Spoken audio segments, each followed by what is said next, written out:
Selamat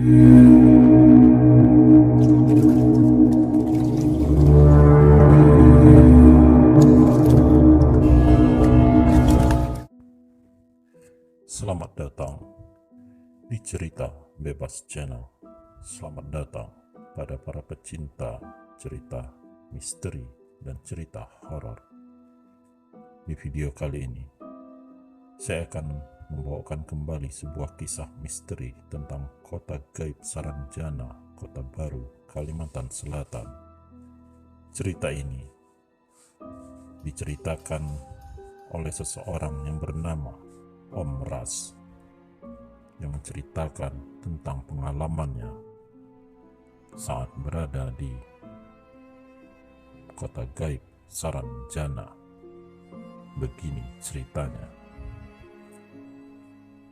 Kali ini Om Ras mau ceritain tentang sebuah kota gaib yang konon katanya sangat megah, dan penghuni kotanya semuanya sangat cantik dan tampan. Berbagai bangunan megah berjejer memenuhi kota Saranjana. Om Ras pernah sekali ke sana.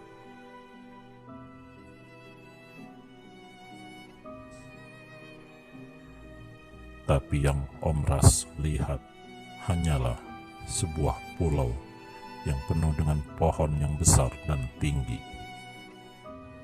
Menurut ayahku, kota Saranjana itu memang ada, dan kota itu lebih maju dan modern ketimbang kerajaan gaibnya Pangkalima Dehen.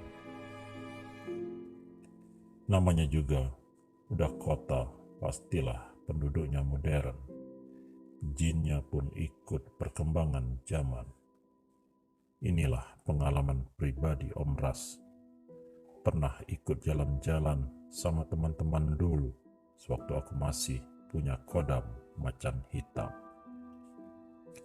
Mereka cerita kalau di Pulau Saranjana itu katanya di sana ada kota gaib yang konon sebenarnya dulu itu adalah sebuah desa manusia asli yang sewaktu masa penjajahan dahulu, desa itu memiliki seorang ulama besar yang mempunyai ilmu yang sangat tinggi, dan beliau menutup desa itu dari pandangan semua orang. Namun beliau meninggal saat perang Banjar atau perlawanan kita terhadap penjajah Belanda atau kolonial Belanda berlangsung. Dan tentu saja desa itu masih tertutup dari pandangan manusia luar. Karena ulama itu sudah wafat, maka tak ada yang bisa mengembalikan atau membuka pandangan orang-orang terhadap desa itu. Dan sampai sekarang, desa itu sudah berkembang maju, namun menjadi kotanya halimunan atau gaib atau tidak terlihat. Orang-orang di sana ramah, baik, dan bahasa yang dipakai pun masih bahasa daerah Banjar. Orang-orang di sana itu tinggi-tinggi putih, dan untuk ceweknya semuanya cantik-cantik, cowoknya juga tampan-tampan. Dari cerita yang Om Ras dengar, pernah ada seorang laki-laki berusia sekitar 30 tahunan yang pada saat itu usahanya sedang bangkrut. Sudah mencari kerjaan ke sana kemari, tapi tidak juga mendapat pekerjaan. Sampai akhirnya dia mendengar cerita orang-orang tentang Pulau Saranjana. Dia pun berinisiatif pergi ke Pulau Saranjana atau yang disebut orang-orang kota gaib Saranjana untuk mencari pekerjaan di sana. Tepat tengah malam, dia pun sampai di tempat itu sendirian. Pandangannya berubah. Yang dilihat olehnya adalah sebuah kota yang sangat bagus, bersih, dengan mobil-mobil yang berlalu lalang di jalanan. Gedung-gedung pencakar langit memenuhi kota itu. Wah, inikah kota Saranjana itu? Gumamnya. Maaf Pak, Bapak kesini ada tujuan apa? Ujar seseorang yang tiba-tiba berada di belakangnya. Saya mau cari kerja, jadi pembantu pun saya mau. Yang penting saya punya pekerjaan. Kasihan anak istri saya di rumah, jawab Karmin.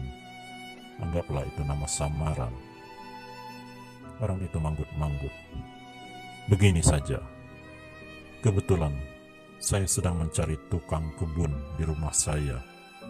Kalau Bapak mau, sekarang Bapak ikut saya, ujar orang yang bertubuh tinggi, atletis, dan berwajah tampan itu. Saya mau, ujar Karmin tersenyum senang. Orang itu membawanya ke sebuah mobil mewah, dan setelah itu mereka melaju dengan kencang. Sesaat kemudian, mereka tiba di rumah orang itu. Saya di sini tinggal bersama ibu dan ayah saya. Panggil saja nama saya Marto. Mari masuk, ujar lelaki itu seraya tersenyum ramah. Rumah orang itu sangat besar dan mewah.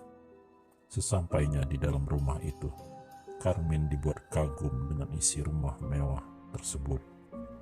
Nah, ini perkenalkan, ibu dan ayah saya, ujar pemuda itu menyentuh bahu Karmin. Saya Karmin, Bu, dari desa di seberang sana, ujar Karmin membungkuk. Tidak usah seperti itu, saya senang jika ada yang mengurus taman saya. Apa kamu sudah makan, Min? Ujar wanita paruh baya yang masih terlihat cantik itu ramah sekali. Perjalanannya kan cukup jauh, Bu. Walaupun Karmin sudah makan sebelum berangkat ke kota kita ini, pastinya sekarang dia sudah lapar. Ayo siapkan makanan dulu untuknya, Bu, ujar lelaki paruh baya itu dengan ramah seraya menggandeng Karmin. Ayo, tunggu di ruang makan, Min. Kamu pasti sudah lapar. Besok kamu istirahat saja dulu. Jangan buru-buru bekerja, takutnya kamu sakit, ujar lelaki paruh baya itu dengan ramah dan senyuman yang selalu menghiasi bibirnya. Beberapa saat kemudian, berbagai macam makanan lezat terhidang di meja makan. Karmin merasa tidak enak hati makan bersama majikannya. Maaf, Pak, biar saya duduk di bawah saja. Saya tidak pantas duduk di atas bersama ibu dan bapak, ujar Karmin pelan. Di sini tidak ada ajaran seperti itu, Min. Kamu dan saya sekeluarga setiap hari akan selalu makan bersama. Jangan sungkan. Anggap saja ini rumahmu sendiri. Kamu itu adalah orang luar kota kami. Kami harus mengistimewakan orang-orang yang mau bekerja di rumah-rumah di kota ini. Jadi jangan pernah sungkan ya, ujar lelaki paruh baya itu tersenyum ramah. Silahkan dimakan, Min. Oh iya, Min. Kami semua di sini Muslim. Jadi jangan ragu untuk makan ya, ujar wanita paruh baya itu tersenyum ramah seraya menyediakan makanan untuk Karmin. Setelah selesai makan, Karmin diantar ke kamarnya. Ini kamarmu, Min, semoga betah kerja di sini, ujar lelaki paruh baya itu ramah. Kamarnya bagus sekali, Pak, ujar Karmin, kagum melihat kamar yang sangat bagus. Silakan beristirahat, Min, ujarnya ramah. Karmin pun masuk ke dalam kamar itu. Wah, baru datang ke sini saja aku sudah diperlakukan sebaik ini. Betapa beruntungnya aku, batin Karmin.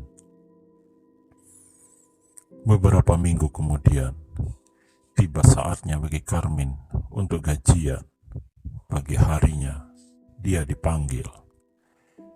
Karmin, kerjamu selama sebulan di sini sangat bagus. Kami sekeluarga sangat menyukainya. Ini uang gaji dan bonus untukmu.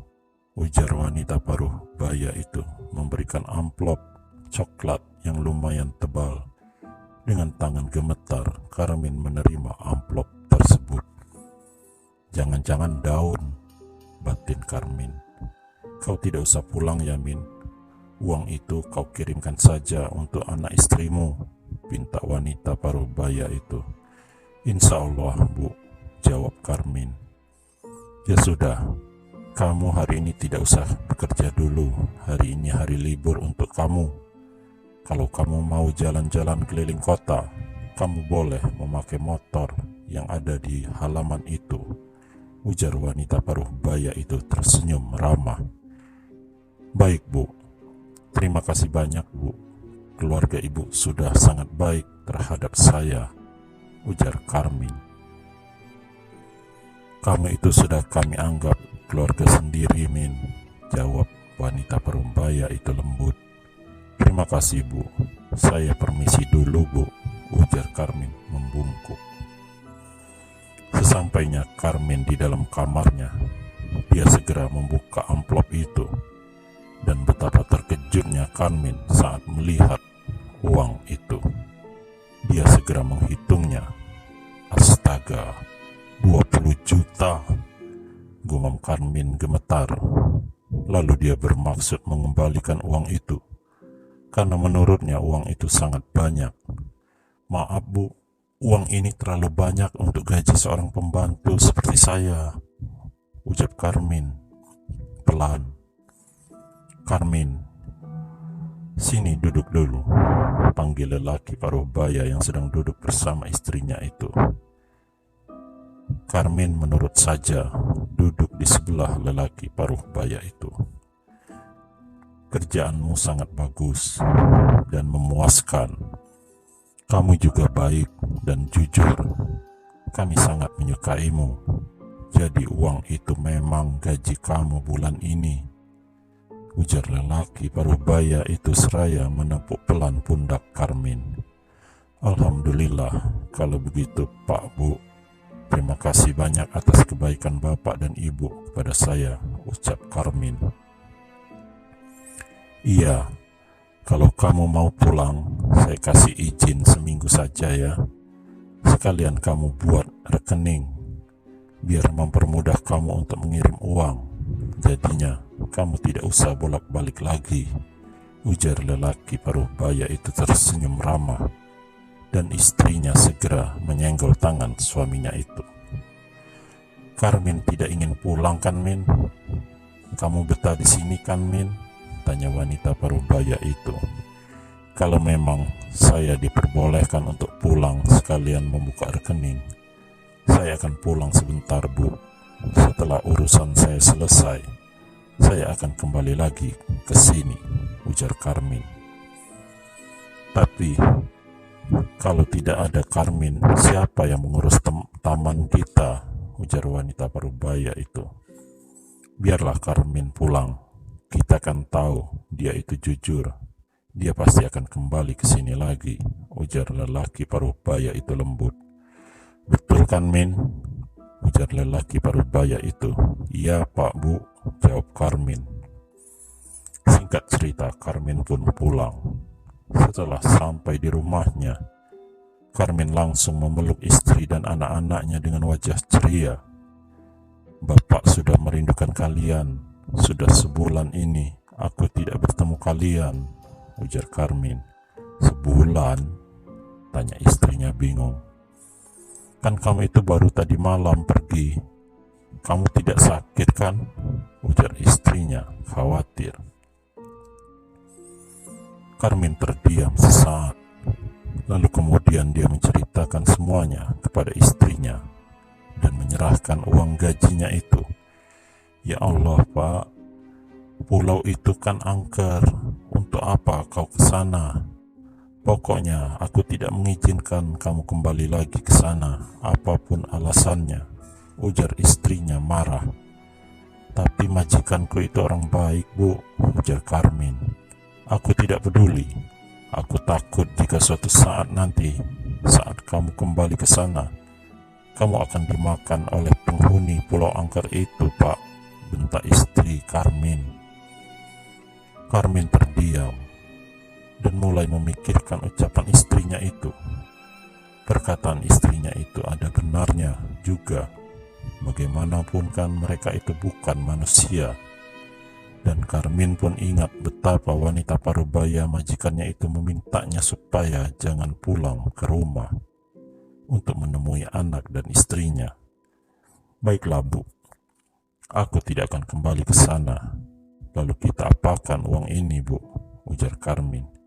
Kita simpan saja Pak, atau kita jadikan modal usaha. Bagaimanapun kan itu hasil kerja keras kamu di tempat jin majikanmu itu, ujar istri Karmin. Dan setelah kejadian itu, Karmin tidak pernah kembali lagi ke pulau itu. Jangankan untuk kembali ke sana, lewat pun dia sudah tidak berani hingga sekarang. Konon, orang-orang yang pergi ke kota indah itu tidak akan pernah mau kembali lagi, karena semua warga kota sangat baik, ramah, dan pastinya cantik-cantik dan ganteng-ganteng. Mereka menahan manusia yang kesana dengan kebaikan dan keramah tamahan para penghuni kota itu. Jadi, membuat para manusia betah seperti kata Karmin. Entah ada maksud apa di balik kebaikan mereka itu, tidak ada yang tahu. Demikianlah kisah ini, semoga membuat Anda terhibur. Terima kasih.